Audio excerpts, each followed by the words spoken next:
love.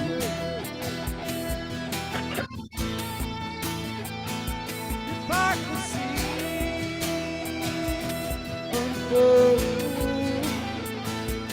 if we leave this unresolved.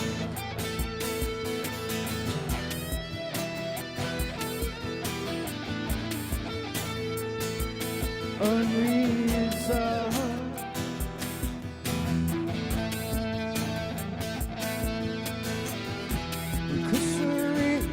Justice for verification response now. We can't decide good result. Let's back down on the soul.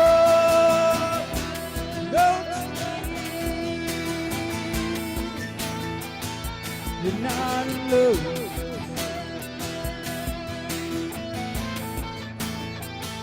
Hypocrisy,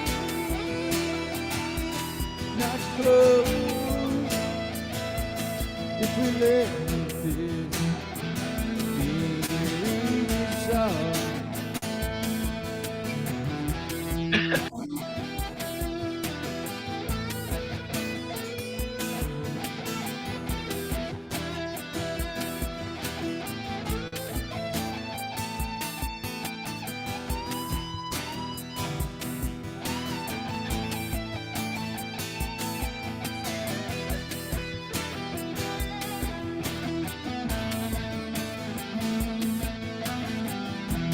Not afraid sound.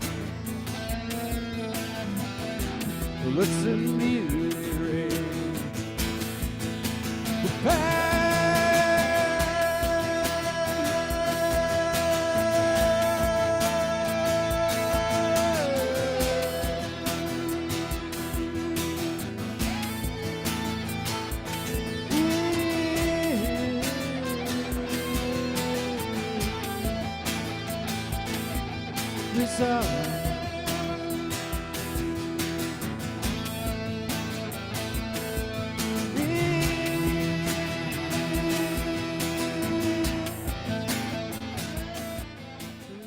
Okay, that's just a teaser. I can't play the whole thing. No, you got to save it. Well, welcome to Keep Me Alive. Sorry about that. I was just feeling it, you know. Yeah. That was Natural Cause. I don't know who that band is at all, even if they're a band. I think that was a drum track. Anyway. It was terrible. No, that was me and Mike. We've been writing some things, and we'll have something released at sometime in 4 years. And once we get the other members involved. I mean, 2026 is a good. Yeah. But I'm going to Harmon's this weekend. We're going to do the Halloween show from somewhere in Central PA. I still don't know how to get there. Is it the bunker? I'm just going to wing it. You know, It's just the be like, bunker. He said it's north.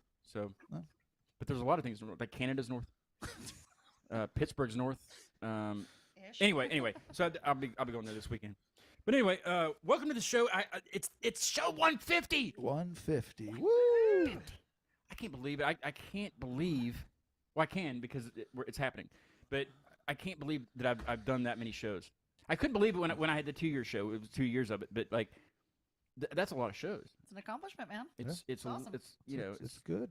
It's a good And format. it's crazy. I love doing it. And it's growing. And it is growing. I have 2 people sitting beside me. I'm not by myself I anymore. think when I started, you had less than 100 subscribers. Did I? Yeah.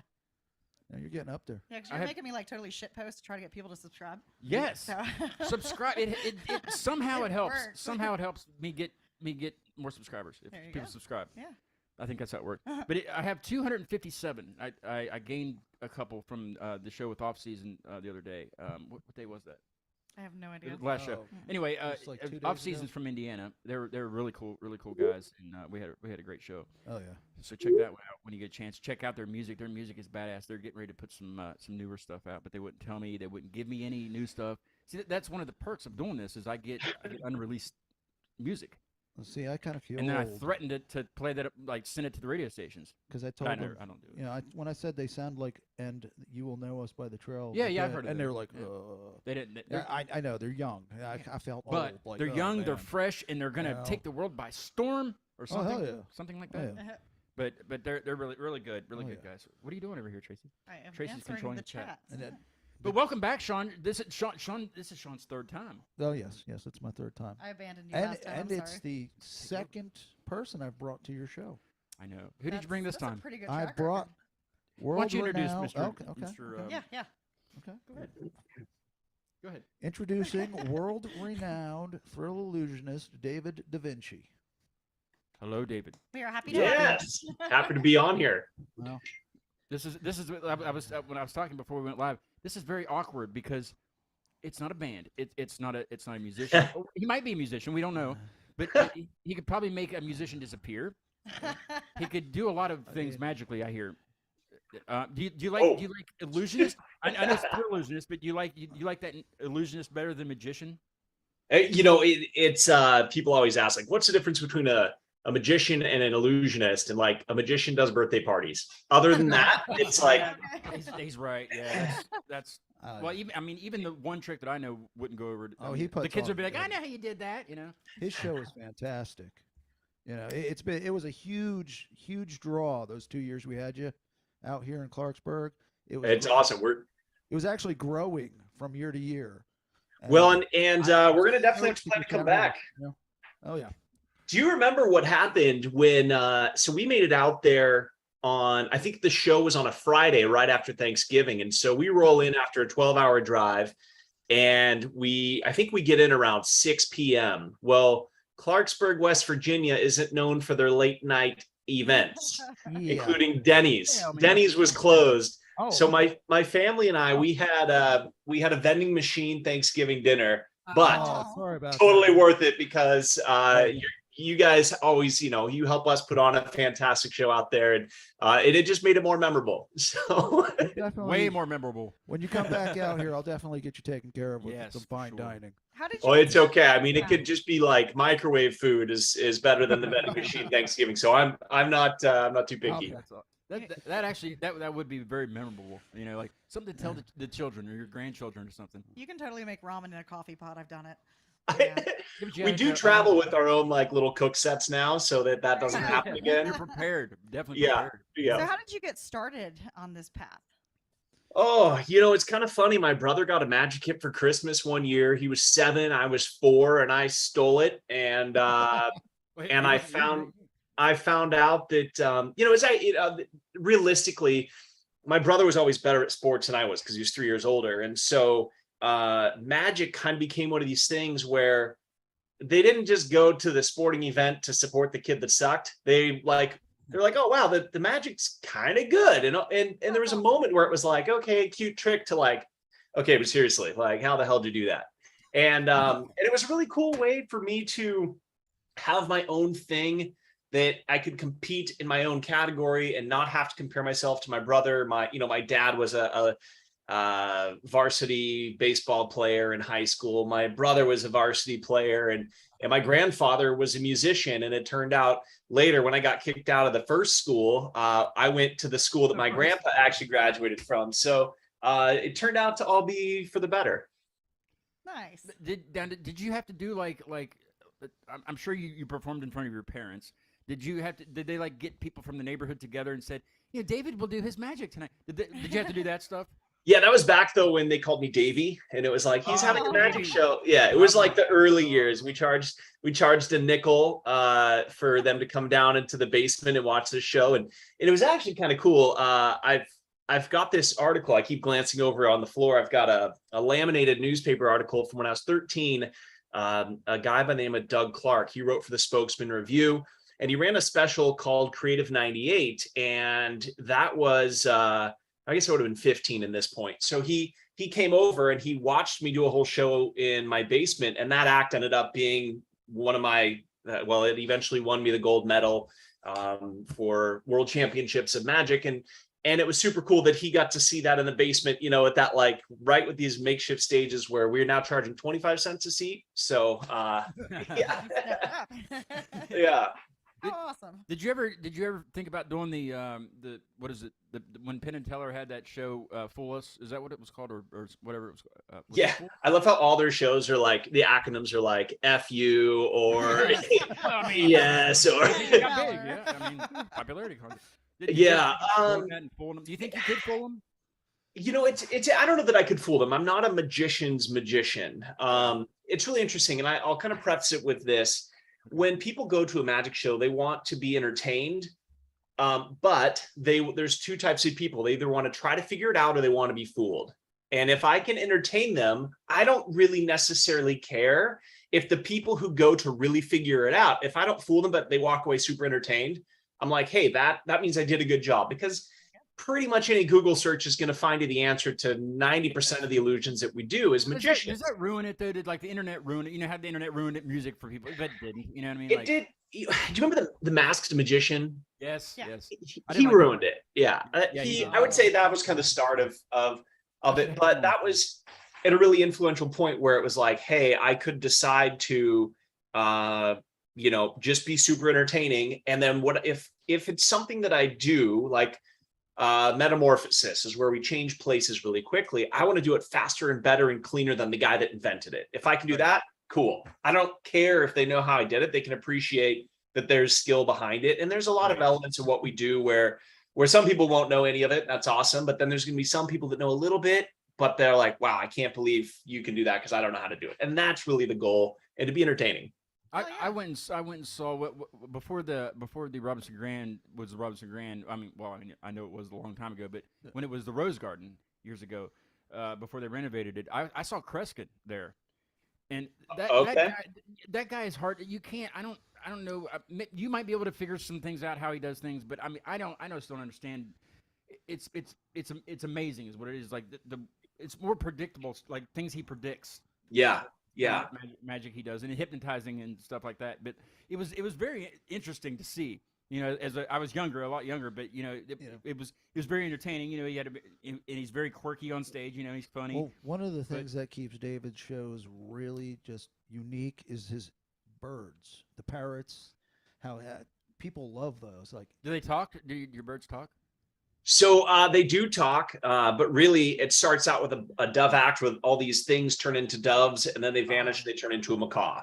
And then there's several spots throughout the show where these parrots appear, or there'll be a whole section of just a parrot act, or depending on which pieces I put in the show, there's interactive elements of them in the show for sure. How do you control a flock of birds, honestly?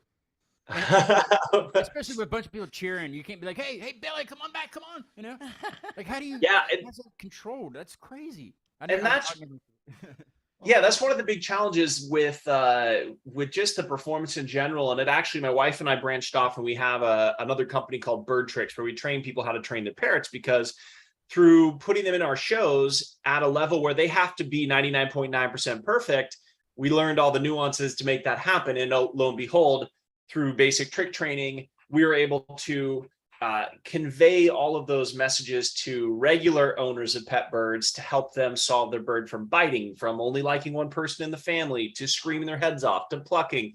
And so that kind of became a separate business based off of like, hey, I just want this bird to appear in my magic show. And it evolved. Yeah, you also have what I think you said a bird feed, or I don't know, there was some kind of West Virginia connection you had mentioned before. Yeah. So we, long story short, we have our own freeze-dried bird food. And so there's a lot of benefits to feeding a properly fresh-made diet that has very specific things built into it. And the challenge with that is that a lot of people don't want to put in the effort to make that. Well, the magic of freeze drying, you maintain like 98.5% of the nutrients. It lasts for 25 years. And so, we make that out. Astronauts eat it. Astronauts. Yeah. So we make that out in Virginia or West Virginia. That you had the West Virginia connection as well. I was just like, whoa. Oh, it's made here. It's made. It's made in like a holler. Yeah, along the we have Ohio River. Oh, Okay. what was that? Yeah, we have our warehouse out there. They do all of they manufacture some of our bird toys, some of our bird food. They do most of the shipping out of between West Virginia and Pennsylvania is where most of our shipping for that business comes out of. But yeah, that's pretty cool. About getting a bird. I really want to get a bird that talks, but see, I have a cat, and the way he looks through the screen door at the birds outside. If there was one in here, it'd be I don't know. Bird food for sure, or cat food actually. Some of those birds look like they can take out a cat. Well, they did, but I can't. But and they're dirty, right? They're dirty. I hear, but you go beyond the dirty. I don't like cleaning the litter box out. I mean, so are children. Children are disgusting, but yet we have them. And you don't need a permit to own a child. How weird is that? I'm sure there's some, but right? there's special ones. Well, that took a turn. Well, she started it. I know. But yeah, I knew this would get dark. Sorry. I just go along with the flow. So I'm kind of curious. You said your grandfather was a musician. What kind of music was he? Was he into metal? No, he was a gospel singer. Okay. I was close. Very close. Yeah, so actually he was pretty famous. His name was Merrill Womack, Womach, and he was definitely world famous. In fact, when we would go on cruises and we do our shows on cruises, they don't always have the youngest demographic, as you're aware. And so after the shows, people would come out, they're like, I saw your grandpa. And it was pretty cool. He actually had this one show. He told me, he swore up and down. He said, David, whatever you do, don't work with unions. And I said, I didn't understand it, right? Well, he would make all of his own cables. So one of the shows, he was telling me, he's like, I would just pay those union guys to sit there and not touch anything. But one of the venues, he couldn't do it. And so the dude didn't care. And he just unplugged all the cables by the cable, not the plug. So he's in the middle of this concert and his music takes a crap. And so it just shuts off and his mic still works. So he sits on the edge of the stage and brings out his soldering gun. He starts telling some jokes while he's soldering the cable back together. And then he plugs it back in and finishes the concert. And I'm getting goosebumps like thinking about this. He'd always told me the story. And it was to the point where I'm like, Grandpa, is this true? I kid you not. Somebody shows up to the show on the Norwegian Dawn out of Boston, Massachusetts. And they come up after the show and they're like, we saw your grandpa perform at such and such theater. And I was like, okay, this is going to sound weird, but did his audio break in that show? And they're like, yeah, actually, he brought his soldering gun out and they saw the show. So it was really cool because he was also really famous because on Thanksgiving Day, 1961, he crashed his 1959 Piper Apache airplane just outside of Beaver Marsh, Oregon, and was burned from head to toe. And his whole story is amazing. Like, it was the only flight he'd ever worn a leather jacket. And when the wingtips hit the trees, he went forward, which created a little pocket of air in his jacket. Then the wings exploded, which hardened the shell. As all that happened, he got knocked out on the yoke of his plane, and his face fell right into this pocket of air, protected by this hardened leather jacket, and that actually saved his lungs. So his whole story is quite incredible. And there's a piece in the show I call Grandpa's Airplane, and I play some of the videos and share some of that. And at the end, his bird reappears, and you're talking about Kreskin and how a lot of it was mentalism. And so this whole premise of this illusion is that people would randomly pick numbers, and I put it in chalk on a burned out airplane wing, and then at the end those numbers match the leg band of his bird as it flies back into the snow. And it's pretty cool. It was a really neat piece to kind of pay tribute to him and his career. So yeah, when I told my parents, I was like, hey, I'm going to be a magician. I know the first thing they thought is like, hey, that's cheaper than college. But second, they knew that entertainment was possible because they've seen it in the family. So it was pretty cool to have that support early on. But now, after telling that story, you jump out of planes now, correct? Yeah. 513 jumps. Jesus. You do that gliding thing. That thing's pretty sweet. With the wingsuit thing, that does look cool. How did that come about? Now, can you make yourself disappear from midair? Because I am actually working on a stunt I might be able to talk about on the show that incorporates the bird training and some wingsuiting. But honestly, it came about because heights terrify me. So we go out and we free fly our birds off the cliffs, and they fly around, they come back, and like, I don't like standing on the edge of the cliff. Yeah. And then I thought I got to get over this. So I did my first jump at my buddy's bachelor party 7 years ago. I landed, it was a tandem jump, and it was out in Moab, Utah. And I landed and I was like, all right, I'm going back up for another one. And I knew in that moment I was hooked. And it just has been amazing to help use that to overcome the fear. And I've really treated a lot of different fears in my life like that, where if I'm afraid of it, like I lost a friend in a plane crash in Hawaii. It took off, it flipped, and he went in. And I was lucky because one of my other friends wasn't on the plane, and he was supposed to be, but it was also really close to home because I had just jumped that airplane in Hawaii. I have a photo of me on this plane, like, a couple of weeks before it crashed. And so then I started getting into flying. So I'm like, look, I'm in a wingsuit, we jump last, which means sometimes I can sit co-pilot on the way up. And so I put on the headset, I'm talking to the pilot, I'm like, hey dude, teach me to fly. I got until 10,000 feet before I'm getting gear check. So I started to learn how to fly because I was afraid of crashing. And I started doing that because I was afraid of I had a fear of heights. And so I've definitely tried to apply, the personal fears I have in my life. And I've realized through just trial and error that my fears are because I don't understand something. And so a lot of what I do is because of this thirst for knowledge to get better and learn how to overcome some of those things, and just learn more about this crazy world we get to live in, and experience as much as I can. There's a West Virginia magazine that I get, the Wild One for magazine. I get that. Well, there's an article in there. It was like a couple months ago, and it was about hang gliding. Hang gliding, and what's the other one? It's Bridge Day. No. Bridge? It was hang gliding, and what's the other one? Base jumping? Paramotor? No, it's kind of like hang gliding, but it's not hang gliding. I don't know. Anyway, but I mean, I guess there's a club up in Cumberland, Maryland, that they meet and they just jump off the cliff and go, and like and on a certain day, they only have access to that cliff. That nobody else has access to. I mean, I don't know why you would want access to a cliff unless you had something to. You know what I mean? But Death wish. It was something to do with a parachute. Something to do with a parachute. Paragliding? No. It was paragliding. Yeah, paragliding is a parachute without a motor. Right. Yeah, that's what you coast on the thermals. Yeah, and so I guess this club that and they say that it's going away, but that's where you just recruit people and just take them with you and just push them off the cliff. I mean, but I mean not push them off, but they. But I mean, I think hang gliding would be fun, because you actually you are the plane, I think it would be fun to just fly around. I mean, yeah, I'm terrified of heights too. I don't want to go stand on a cliff and be like, okay, let's go. But I mean, that's still would be to be up there with the birds, where the birds go all the time. I mean, that'd be awesome. So, David, have you ever heard of the Gully Bridge Day in West Virginia? No, I haven't. Oh, okay. People purposely jump off. Yeah, the bridge. it's like this spectacular event that's like. Did you go this year? What is it? The highest bridge? It's the second highest.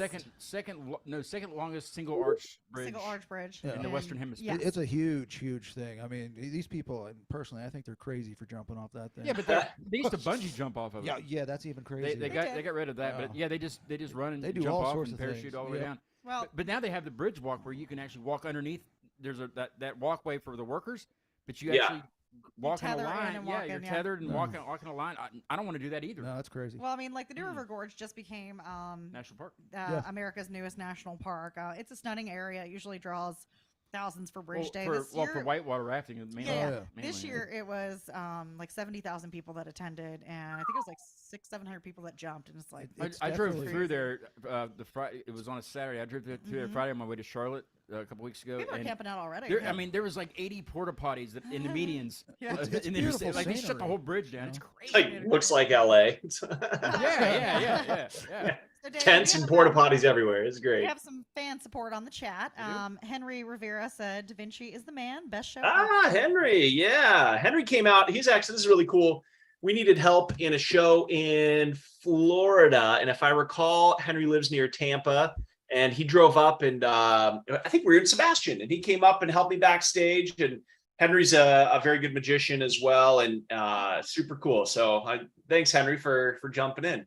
Yeah, That's awesome. for sure. Thanks, Thanks for Henry. watching. That's one of the other things that's great about your show is the audience participation and how you bring people in. And Now, can you make just a random person that has no idea what you're going to be doing? Can you just make a random person just be a part of the show and disappear? Can you do that? He really wants to see this.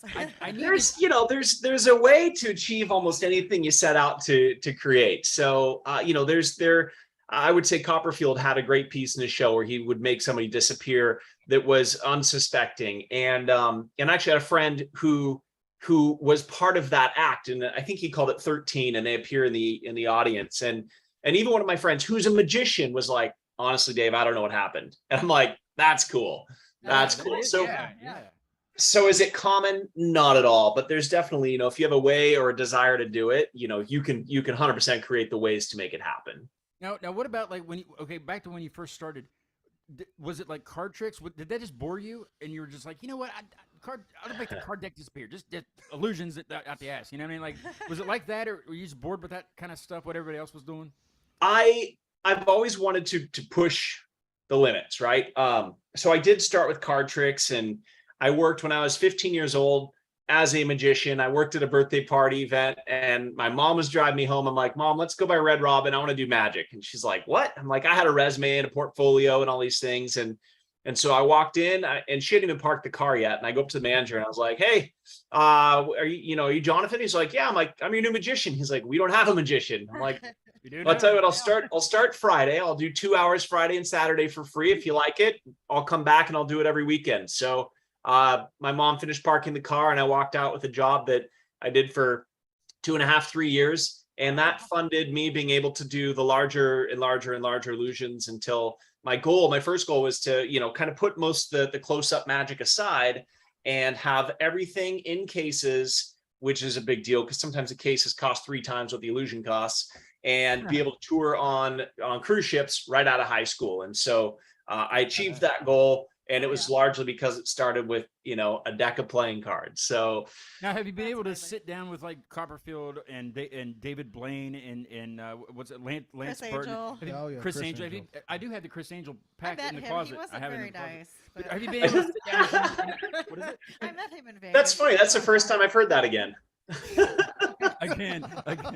Have you been able to sit down with folks you've looked up to in the industry and been able to kind of be like, wow, I'm actually sitting talking to? Have you been able to do that? It's pretty cool. Yeah, I've got stories for all the greats. I with Lance Burton, I was joking on a post that my friend, she was riding in his Corvette with him. I'm like, what? I can't even get a reply. You're riding in his Corvette? And he writes me immediately. He's like, Dave, I thought I replied to that. I'm so sorry. I'm like, oh man, I was trying to be funny. But Lance is like, I challenge you to find one person other than his ex-wife who would say one thing bad about him. I mean, he's like, nobody dislikes the man. He's done an amazing thing in magic, and is just one of the most genuine, kind, loving humans on earth. And then, to counter that, there's Chris Angel. So, which, yeah, the people that know him, I think I haven't heard anybody say nice things about him. And even the people that work for him are like kind of beating around the bush. I'm like, well, I think contractually I can't say anything, but no, we actually had a really cool experience. I was working in Saipan, which is a little island out in the South Pacific by Guam. And I get a phone call, and they're like, oh, this is so-and-so, Copperfield's assistant. And I had just had a big article published on me in Magic Magazine where I had toucans in my show. Oh. And they're like, oh, Mr. Copperfield wants to put a toucan in his show, and so he'd like to talk to you about it. And so they give me a number to call back, and I call back, and I was like, hey, this is Dave calling you back, and I am the only magician using toucans in my show, so no, flick. Seriously? Yeah, so 5 minutes later, the phone rings, and it's like, this is David Copperfield. And I'm like, oh, hi, it's David Copperfield. I was like, yeah, what's up? How's it going? And long story short, he had just bought 11 islands in the Bahamas. Nobody knew about them yet. And he's like, you're the guy. I want you to come out and put toucans on my islands. I want you to train the birds for my show, or for the islands, not for the show. Oh, okay. But like Bill Gates and Oprah and Dr. Dre and like, kind of the who's who of the world would go to his islands. He's like, I want them to know what it's like to be at a tropical island without feeling like they're at a zoo. And so he flew us out there, and for 10 days we worked with his toucans and some macaws, some of his staff. And it was pretty funny because there's 6 of us on these 11 islands, right? So we're on the main island, and the places were just beautiful, all the houses, and it was a stunning resort. Toucans anyway. Heck with the toucans, it was beautiful already. Yeah. So 4 days in, this boat shows up with just a ton of pelican cases, and we're like, what in the hell's going on? Well, so Copperfield gets off with his girlfriend, and he's like, hey, fluttering behind him. Yeah, right. Just smoke trails like a jet. And he's like, yeah, we're doing karaoke tonight. Well, all the pelican cases was karaoke, and I don't sing. And it's like, there's 6 people on the island. It's Copperfield, his girlfriend, her friend, the person who manages it, my wife and I, and then there was a chef, 7 people. And it's like, oh, sorry, I got a business call I got to be on. No, it's you. When Copperfield asks you to sing karaoke, you go sing karaoke. You sing karaoke, yes. Yeah. So we had some great memories singing karaoke with him, and I have to say, so he sang karaoke too. Yeah, he's like in the kindest way possible. He's a total nerd for like 70s spy themed movies. That's and weird.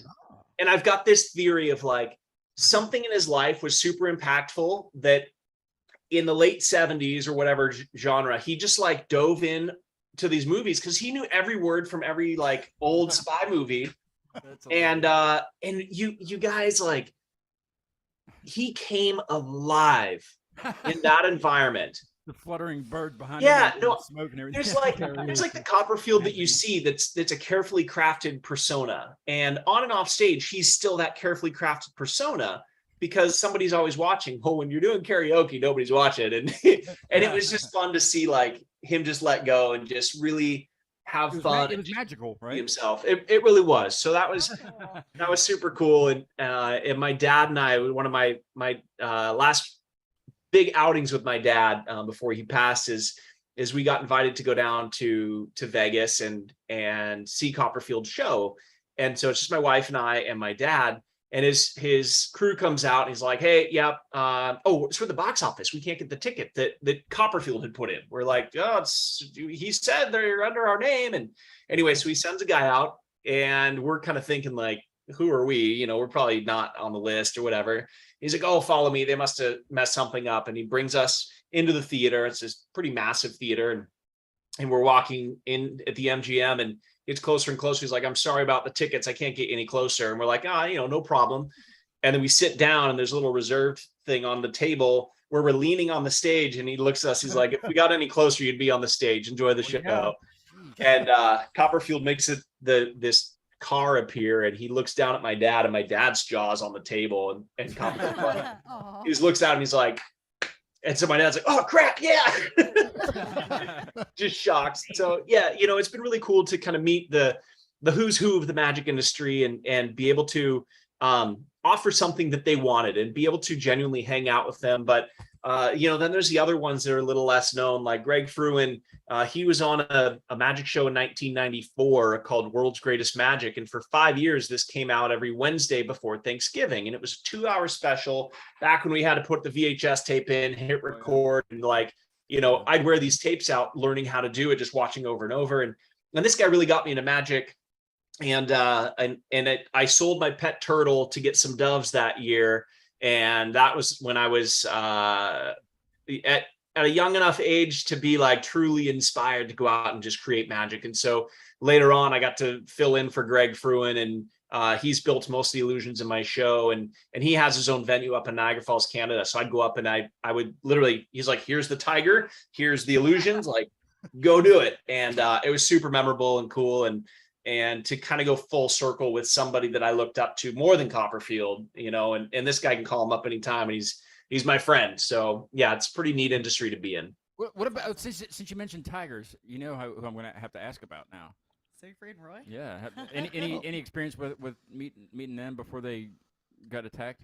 Yeah. So we actually saw Roy. I was at a magic convention, and Roy had made as full of a recovery as he could, and he was there to make his first appearance on stage since the accident. Right. And he came out to just standing ovation. It's all magicians convention. And sure. And I forget why I had this parakeet, but I had little Budgie, and I was training him. And so I would put them in my suit pocket, and then we'd watch the show. I'd take them out a little bit, work them, put them back in my suit pocket. And this is what I did to work with this little budgie. Well, so I had just won some competitions, and Siegfried and Roy were like, hey, they want to meet you, come backstage. I'm like, okay. So I go backstage, and Roy was, he really reminded of my grandmother, because he had a stroke, and there was like, I'd spent a lot of time with my grandma, like trying to help her overcome. And I understood the stroke patients a lot more had I not experienced that. And so Siegfried was super nice, and Roy was just kind of, he was not all there. But I took out the budgie, and he just came to life. And he reached out and took the bird from me. So we have this photo of my wife and I with Siegfried and Roy's just like, he's like, forget the camera. He's just like in love with this little bird. And it was a really cool moment. We've had a few of those actually. Rod Stewart came to one of our shows, and he bought the whole front section, and he wanted to come back, and so we got some photos with him, and then Shaquille O'Neal was the funniest. We were performing at one of the arenas in Louisiana, and we finished the show, and we run backstage, and there's like 20,000 people in the arenas, right? So they start flocking out, and all of a sudden we get a knock on our dressing room door, and they're like, "Hey, Shaq's backstage. He wants to meet you." And we're like, "All right." Yeah, so he's like 8'12", right? And I go grab our little pink bird. It's about the size of a pigeon. And I go grab this bird. Her name's Bondi. She's an Australian species called a galah. And I want a photo with Shaq holding this little pink bird. Yeah. I've never seen someone so big squeal so high pitched over a little bird. What? I was like, Shaq Fu was a lie. But he was super cool. We got a photo with him afterwards, and he was in like, you've probably seen where he goes. He spent the most at Walmart in one purchase than anybody. It was like $80,000 charge, and like I'm pretty sure he still was wearing those Walmart clothes, like totally not like, okay, Rod Stewart made sure that his denim matched his denim that matched his denim, but then Shaq was like, I don't know what he picked up or how long he'd been wearing it. And it was so cool. Kind of like the Copperfield story. It was just like the laid back version of like, this is him. This is real. And he's just, we're backstage at his arena is what it felt like. And it was just neat. A really super cool dude. So I hope to get to meet him again in another context. I think it'd be fun. We're having such a great conversation. I don't want to run out of time. I hate when we get like towards the end and it's like, but we have plenty of time. But I want to do my trick in case he needs time to set up his. He needs time to process. You have a bit you can do for us for some. I got, it was. I was talking to Sean. I was like, this is kind of tough to do over, like kind of radio more or less. But yeah, I'm gonna have to run and grab a different deck of cards. They grab these beforehand, but they're. I want you to use those. They're gonna be I can, but they're a little bit. They might be hard to see because they're. Might work. I think it'll be better with a regular deck. Okay. Well, I'll do this one real quick. It's very simple, and I'm sure everybody else. I mean, it's not gonna. It doesn't take a David Davinci to figure this one out. But here's my trick. So the I don't have any sleeves. So everybody knows I don't have any sleeves. Nothing in my hands other than this. Is that real? Blah blah blah blah. Yeah, that's real. I'm very impatient with my own tricks. Anyway, so I'm gonna go like this. I haven't done this in front of a mirror. I don't believe in mirrors. I don't like looking at myself in. No, wait, I did it wrong. Hold on. Let me start over. No redos. Okay. All right. Here we go. Ready? I'm gonna go like this. Okay. And I'm gonna go like this. See, David already knows. He's laughing. He's like this. So bad. Thank God he does a music podcast because this is terrible. Okay. Let's get it nice and. Okay. Ready? Here we go. I'm ready. He already knows. It's just very embarrassing. Oh my gosh! All right. Where'd it go? Now I'll email you how to do that. Okay. All right. Yeah. Let me. It's a thumb. I'll go ahead. I haven't showed anybody on the show yet, but I think he's gonna one up you. I hope so, or you got the wrong guess this time, Sean. Let me see. I thought I was certain, David, that they were plotting against me, Tracy and Sean. This whole time leading up to the show that you were somehow going to cut me in half from there, and I got my will together today, and just in preparation for this. I really didn't, but I'm just saying that. So do you have a will? Because that's kind of something like, when do you start planning? Yeah, your will, I don't. You know? That's like planning your own death. You know what I mean? I'm not. Yeah. I'm not. Yeah. So I'm good where I'm at this point. Yeah. So. But yeah, if you want me to go grab some real cards, I thought I could do something here, but Get the real ones. We don't want the real ones. All right, I'll be about 30 seconds. 1, 2, 3. Okay, That would be really cool if he he's- just like popped in What- here. Just That would be. I don't know what happened. He just wants to be cutting out. While we're waiting on David, why don't you go ahead and tell them about the Flaw Show again? We'll hammer About the hammer it Flaw home. Show Hammer it again? home. Yeah. Hammer. No, not again. These people have never heard it. Oh, okay. What's happening on November well, the I 12th? was just, November the 12th, we are having a benefit concert for the historic Clarksburg, West Virginia Cemetery Preservation Alliance. What is that? No, I'm kidding. That was very lame. Featuring, headlined by Flaw, with special guests, Fall of Babylon. Fall of Babylon, and Scare Tape. All right. Was it 30 seconds? Yeah, that was Yeah, 30-second commercial is what we Oh, just yeah, did. yeah. Yep. All right, so I'm going to show you this. I don't know that you've seen it, but I have this. I have some bread, though. I've got this We can do this here. thing. Oh, he's done it way better than me. Look at this crap. Ready? I bought it from him. That's it. Oh my God. See, that was way better than me. See, Awesome. what his thumb is. See, I have a better You're tan gonna than he does. retire that now, right? Yeah. I might not. God. No, I've got. We'll talk. I've got. I got a trick I could teach you using Oh, hell that. That looks a little different, and it'll fool people because Sam, people who have don't seen tell it with them. the silk. Yep. Yeah, don't tell Yep. them. Yeah.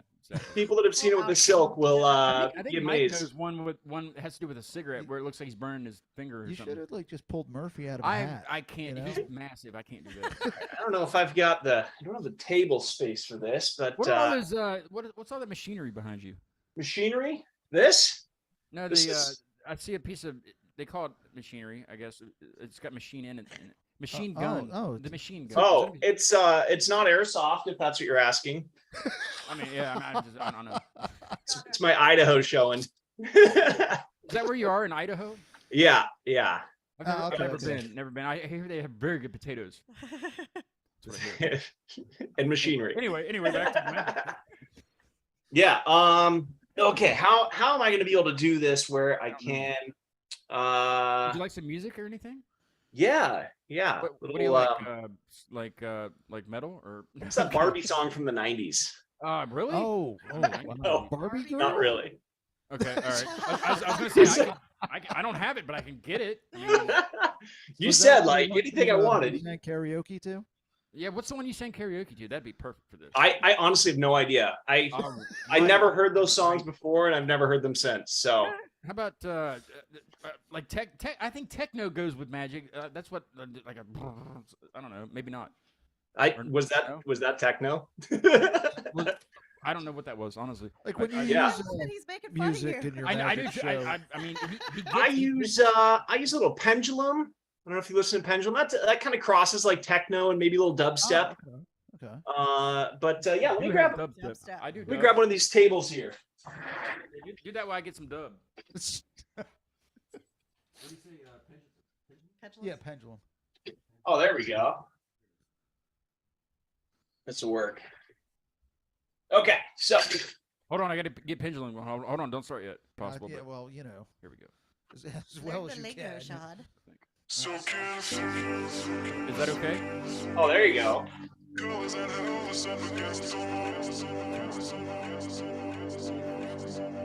Hope I lost you guys. You still there?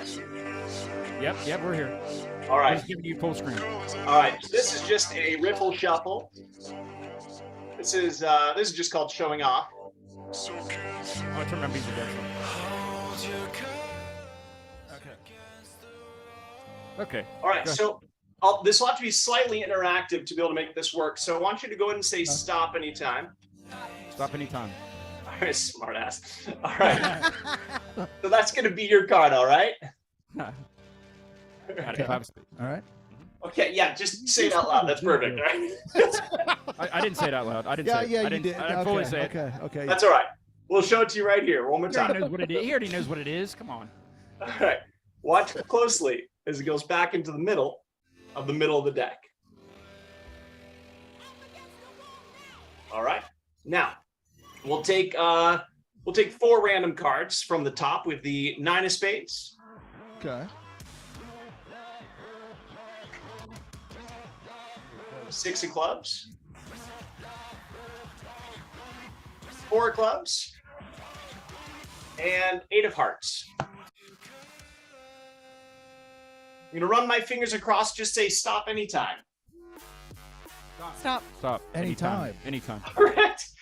Stop me there. We'll take a look here. We got the 4 of clubs, the 8 of hearts, That's not it. the 6 of clubs, but you picked which one? 4 clubs. Oh, 5 of spades. Wow, that was good. Clap. I don't have the clapping sound effect. You don't right have the now. clapping sound effect? No, not yet. It's on the other mixer. I'll get it. That's awesome. Thank you. Now, you're all into the birds. I'm hoping that there's going to be some birds involved with these So, today. They, I could go grab one here when we wrap up towards the end. The Okay. challenge is that they would become a little bit obnoxious and Hey, that hey. fit right in with They the fit show. right You know in what I with mean? us. like, With him. it's perfect. You know what we could do You right won't now? even notice. We could. Oh, no. What do you mean? Oh no! You don't even know what I'm going to say. I know what Yeah, you're yeah. gonna It's say. the wiener Well, segment. it's not my segment. I was trying to get Mike to do it. It's show 150. I mean- I think this would be the best time for him to introduce himself to the show, and he still won't do it. He's not gonna do it. He's a The wiener segment? TV. Yeah. This- The wiener segment. Yeah, this is the wiener segment. I swear Does to it God. have anything to do with who has the bigger mohawk? Well, you win this competition. Okay. Mine's the half hawk. What about the mohawk competition?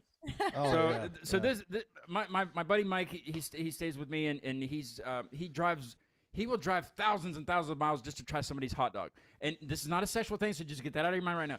But he loves hot dogs. He really like just.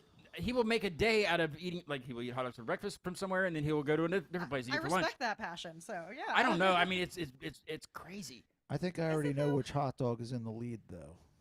I don't know what you're talking about. The Chicago dog. Well, That was it from seems a to be the few trend. weeks It seems ago. to be Yeah, the trend lately. it's, But we did the off-season guys. One of them was Chicago, and the other one was Coney. So, Oh yeah, Coney dog. I So- like Grace Papaya personally. so our from New York question, City. the question is, Mr. Davinci, if I may, what do you like on your hot dog, or do you So- even like hot dogs?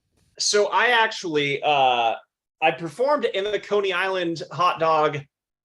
The whole thing was like broadcasted on television for, it was like ESPN or something, right? And that was the first time I found out that there's like actually a lot of money in however many hot dogs people can fit down their throats. So Well, I mean, yeah, you think Mike would have? Okay, never mind. I will get. it's like beat up. my buddy. I was like, wait, how come you got into magic? He's like, well, I found out that my sister was making money doing tricks. So no, anyway, Wow. so, That's hilarious. I love it. so I actually was in the Nathan's hot dog eating show. Really? With Joey We produced a whole. I think that sounds familiar, but yeah, we Joey produced Chestnut's like a whole amazing. cage full of girls in this thing, and Oh hell had yeah! nothing to do with hot dogs, but we were performing in Coney. So Did you win? no, I just I was just doing magic. Hey, But, ladies, look at who it is. But I'm gonna be one of those strange people that I don't like anything on my hot dog. I just like it plain. Plain. That's a first. Harmon, this think that my buddy that I've never met him in person. I'm gonna meet him in person this weekend. That is somewhere, I don't know where I'm going, but he lifts a lot of weights. So you would think that this guy would he'd like spicy food, like bratwurst and stuff, or something. I don't know, but plain hot dogs, plain hamburgers, plain everything, plain. I'm just glad he didn't say Chicago dog. I'm probably gonna get beat up when I get there. Because but, I you know. mean, the thought of lettuce and tomato Oh, it's That's like good. It's like a well, salad. the on lettuce, a I dog. mean, like on a the Joey, hot dog. like the Joey Chestnuts of the world. There's competitive eaters. They eat salad like for the first like for 3 days before they do the eating of the whatever they're eating. Because he came and did the pepperoni roll thing here. It's because it cleans out He your won. system. He won It's because so hard to just like censor myself over here. Can I just say this? It's like, Yeah, it's- but I guess I mean because I guess salad expands your stomach. Uh-huh. Oh, dog. Oh, okay. So that's why they just eat like bowls and bowls and bowls of salad. Is it like what was it on VH1 True Life or whatever? Or was it MTV when they quit doing music a long time ago? I think it was True Life, but they had Joey Chestnut and that Asian guy that I can't remember his name. But that I guess the night before they just eat bowls full of, like I'm talking like rabbits would be jealous, That's crazy. Gross. bowls of salad because it expands your stomach, and then they would win. Let the man That's speak. how you win. He was gonna speak. What was he Let him talking about? speak. He was talking. Oh, Yeah, I'm you- sorry. Go ahead. Doing music a long time. What happened? I don't know. Did it go off? Are you still there, David? Uh-oh. There we go. Oh, okay. Okay. What happened? I don't know. I didn't know I interrupted anybody. Did I? No, I never do. I don't. I don't think I ever do. Were you talking about something? No. No, not at all. No, I just remember. This is me disappearing. He just said something about being censored or something. yes. And we thought we were Oh, gonna I do- did say I'm over here trying to censor myself, but that's I thought there was a story with that. Yeah. there was a lot of stories. That's why I censored myself. There's a lot of stories. Let's hear one. No, I'm kidding. Oh, my God. I don't want to. Who's We did have Brian. I don't want to butcher the last name. Gillis. You broke Brian your- Gillis, yeah. Though that's funny. Yeah, he knows my sense of humor. So I stayed with Brian. I feel like how come it's only my friends on your show right here? That's what I get. I have to buy friends. I buy friends on here. I started doing this show so I could get friends. You know what I mean? Yeah. Still not working. I got weathered. So I'm working on my pilot's license and I flew. So like technically cross country, I think is like 51 miles from your home airport. And so I was like, well, Northern Idaho to like Southern Arizona sounds like a lot more fun. So then I crossed over the Sierra Nevadas into California. And then I made it about halfway up before I got weathered. So I stopped at a little airport a mile from Brian Gillis's house. And so we hung out until, then I had to rent a car and go to a show up in Portland. And then I had to go back and get the plane. So I had some extra time with Brian there. One day? Is this all in one day? Like, no, okay. it was over a lot. It was over a lot of days. He says, haha, Henry said Dave is live, so I have you guys playing here in the shop. Oh, that's Nice. Thanks, that's awesome.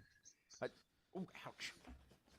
You just set yourself on fire. I did not. almost. That was I part. mean- That's part of the thumb trick. Cool. Oh, okay. I wasn't done yet. So I want to ask you, you can't call it the thumb trick. That just ruins it. Well, I mean, it's a quirky trick. Right. I mean, but I ruin everything. You know, I ruin everything. I see why you do music. I mean, you said what cards you had. Do you ever work with like dangerous things like fire in volcanoes and pyrotechnics? In women, yes. Women. Do you work with that? Is it now? You have to go through like I know that I'm sure the crew does, but like, do you have to go through special? I don't know, like rehearsals with them, like over and over and over again. This is how we don't set ourselves on fire, things like that. Usually I would say I've gone through zero training, like officially. In fact, I've got some stories from places where they would have lit the dancers on fire if I was like, hey, that polyester that she's wearing, you probably should get a different costume and then flame retard it. You would think. Yeah, like full on retard it. But they no training at all. That's crazy. yeah, Hey, at least it just kind of comes from experience and like understanding where your limits are. So I do an underwater tank escape, and so I would go and practice and find, just like your buddies expand their stomach by eating salad, I would find like how far I could expand my lungs to where it would hurt and then go a little further and then really push how long I could hold my breath. And then that set my standard for the maximum in the show. And then I'd scale it back by like 30 seconds. So if I could do 3.5 minute breath hold after a little bit of warm up, then I would make sure that in the show, it was choreographed at 3 minutes. But the challenge was I put in this music, and as soon as the music came on in rehearsal, I was like, yeah, and I'm like all pumped up. And I had to give the emergency signal right away, and that to get me out. Cause I'm like, there's no way I'm going to make it 3 minutes, because you have to, with breath hold, you got to lower your heart rate as best you can. And really the interesting thing about a breath hold is it's important to not think about thinking. Like you can't think. And for some people that's easier than others. But when you put yourself into a tank and you throw on the music and you're like, you've got the adrenaline and you're just going through what to do, you have to totally just like zen out. And I'm picking a lock one at a time, and the music is affecting the audience, but I have to tune it out. It's the one piece of my show I can't listen to the music. I'm just focusing on hearing my heart rate go slower and slower and slower.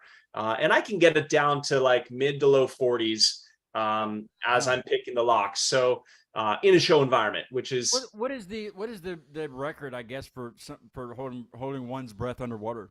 You Oh, know? I don't fall anywhere in that range. There's like some stupid number. It's probably in the double digits. So I don't know what it so is. that's not magic at all. That's just being a freaking That's human being, not a insanity. fish, right? That's Yeah, like insanity. you're Yeah. actually are holding your breath for this, but you're challenging. The challenge is to get out of whatever you're locked into, straight jacket Yeah. or whatever. Yeah, so I didn't go through like formal training for that, but I did live on Saipan, and I free dove every day for 5 hours to catch a fish, to eat the fish, and then go do 2 shows, and then repeat that every day. Like Oh, So Castaway. Wow. yeah, it was. It was like Groundhog's Day almost, but yeah. So that training just kind of came from wanting to get more efficient as a spearfishing hunter, and then that translated into like, hey, how do I not die in a tank of water on stage in front of 10,000 people?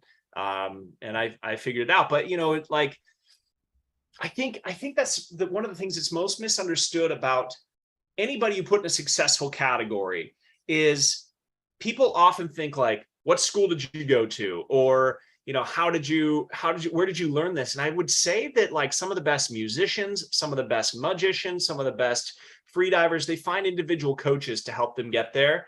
So as far as like training, it's been like reaching out to people that are better at something specific than I am, and using that to get a little bit better, and then finding somebody else who's next on the rung, and continuing to learn from the people that do it better. What's the most challenging act to date? I guess that's maybe something that you haven't even tried in front of an audience yet. Like, is there something that you're not to give away anything you might have coming up, but like, what's the most challenging thing that's just beat the crap out of you? Yeah. So this is actually a great segue. I don't know if you saw the picture I just texted Sean that I told him I could break this for the first time on your show. I've talked about it a little bit, but I haven't published it anywhere. But oftentimes when I wingsuit, the question is, oh, have you ever tried doing that with your parrots? And my answer is always like, no, my parrots can't fly fast enough. Because actually, I just clocked myself. My buddy, we jumped out of my plane over our house here, and there's an area real close to us where there's some guys doing construction, and he lets me land my parachute there.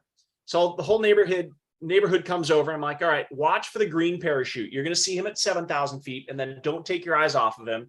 So I bail in a wingsuit, and I rip by him so fast. He's in 2 frames, and I hit 192 miles per hour. So there's no way, and that's ground speed.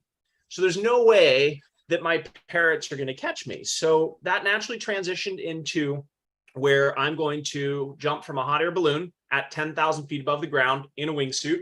When I jump, once I hit terminal velocity, I'll flip to my back. And at that moment, the falconer will take the hood off of his peregrine falcon, and he will release the falcon, who's going to come down and hit a lure that I have in my left hand.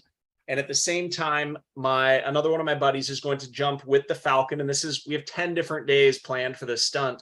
And he's going to jump with the falcon to hopefully get similar speeds and be able to film the falcon the whole time. Or he's going to bail shortly after me and film it. But the idea with this was that as a bird trainer, I've learned what pet parrots go through wingsuiting. So the example is like, most people don't think that captive parrots have to be taught how to fly, and they do. So if you have a clipped bird, it's going to actually be afraid of falling, just like I had a fear of heights. So I have video footage of me standing on the edge of a balloon, and think about, have you guys skydived? Any of you? Oh, no. Hell no. Okay. A bunch of wimps. Okay. But no, in a plane, the plane's loud, it's fast. And the second you leave the plane, you can control your body because you already are going 70, 80 miles an hour, and there's wind. When you drop from a helicopter, you have wind pushing from above, but you're still pretty much in stagnant air. Well, balloon, it's silent, and you don't know where the balloon's going. So you don't know where you're going to land. They're not dropping you off over the airport. You're out in the desert, and you got to figure it out. And so when you're up in the air on the balloon, this bird that got loose all of a sudden is like, well, where the hell am I going to land? And then second, I'm in a wingsuit hoping that my wings work. You know what I mean? I'd never jumped from the balloon. And so my very first jump, I'm shaking visibly. And we have one of the ladies who now works for us.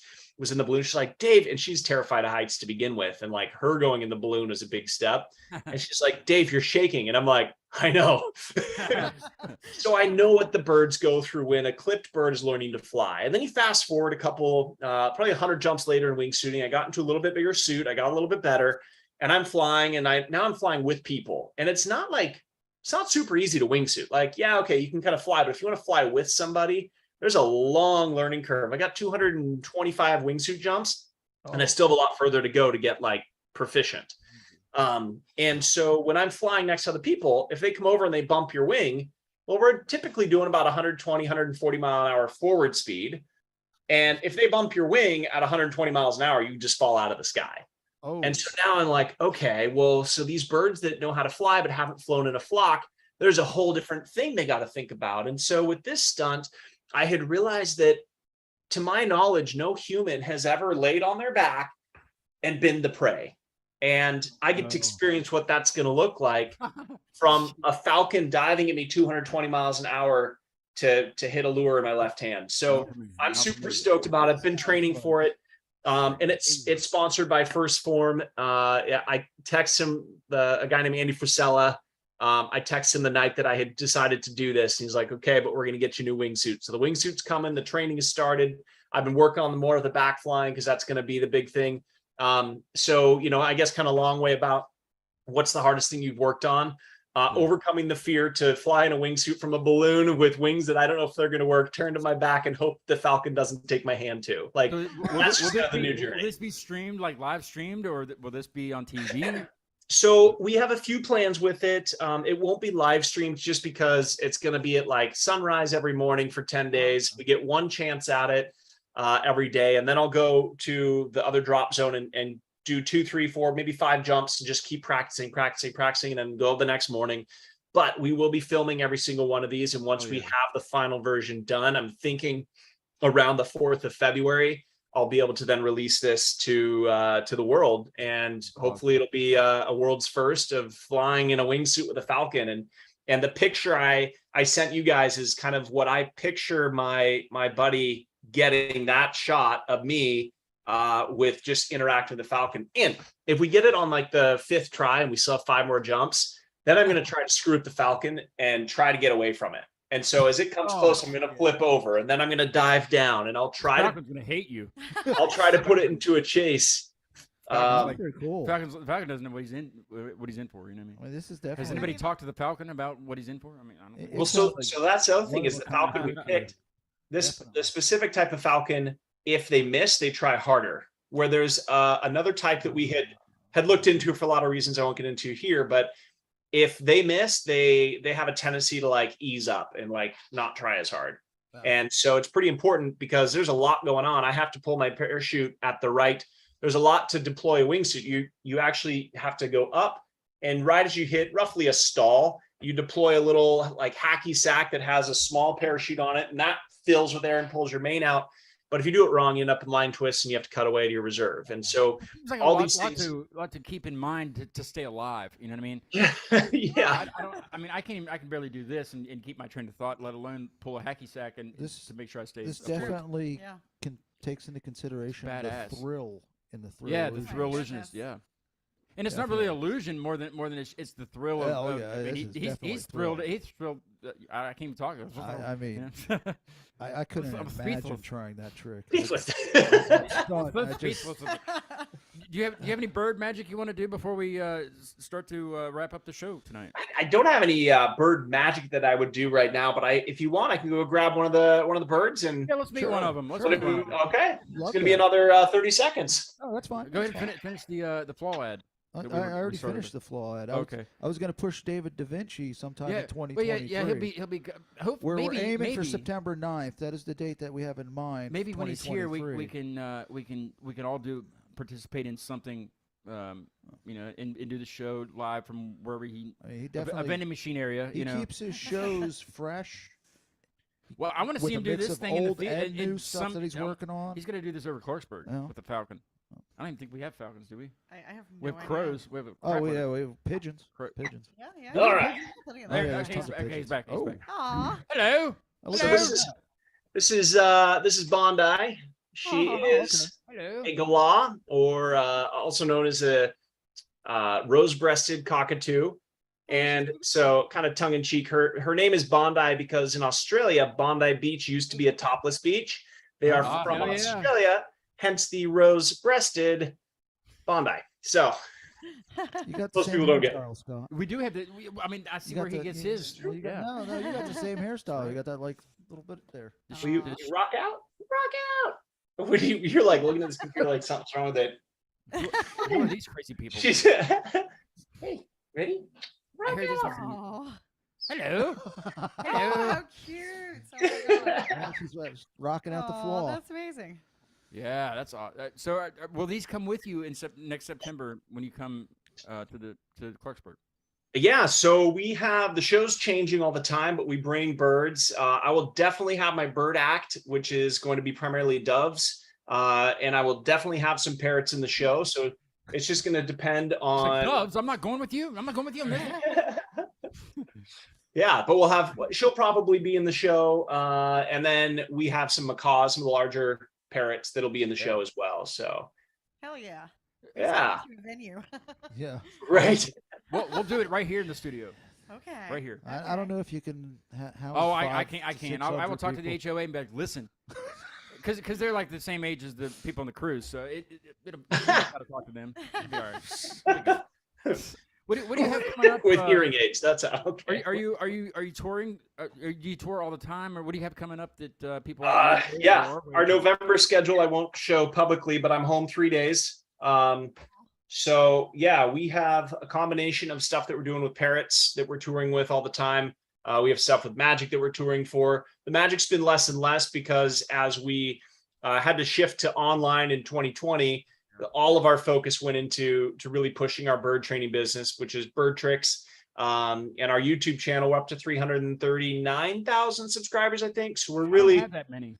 we're really, you're up 2 since we started the show, though. I see this is good. Oh yeah, Hell yeah. awesome. Thank you. Yeah. So yeah, we're always touring around with the birds and helping people with that.